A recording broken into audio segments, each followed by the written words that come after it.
اسی طرح قرآن کے ساتھ وفاداری، ظاہر بات ہے اس میں وہی اللہ کے ساتھ وفاداری کے سارے تقاضے آ جائیں گے۔ اس کی ہلکی سی بات یہ ہے کہ قرآن کی اگر توہین کی جائے تو آپ کو شدید صدمہ ہو، قرآن مجید کی اگر بے حرمتی ہو تو تڑپ اٹھنا، یہ حمیت جو ہے، اگرچہ یہ جذباتی معاملہ ہے ہمارا۔ ایک قرآن مجید کی بے حرمتی پر ایک دفعہ یہ بڑی مہم چلی تھی ہمارے ہاں، احتجاجی مہم، تو ایک جلسہ ہوا تھا، بڑا جلسہ تھا مسجد الشہداء کا آس پاس کی ساری سڑکیں پر۔ تو وہاں میں نے یہ کہا تھا کہ ہم مسلمانوں کا رویہ کیا ہے؟ ہم کہتے ہیں قرآن کو ہم ذبح کریں گے، تم کیوں کرتے ہو؟ قرآن کے احکام کو ہم توڑیں گے نا، اصل بے حرمتی تو ہم کر رہے ہیں۔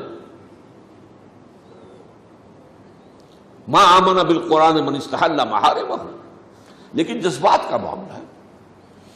حضور کی توہین ہو جائے تو ایک طوفان اٹھ جائے گا، توہین تو میں بھی کر رہا ہوں، آپ بھی کر رہے ہیں۔ حضور کی سنت کا اتباع نہیں کر رہے تو توہین کرنے کے نہیں کر رہے، حضور کے احکام کو اپنے پاؤں تلے روند رہے تو توہین کرنے کے نہیں کر رہے۔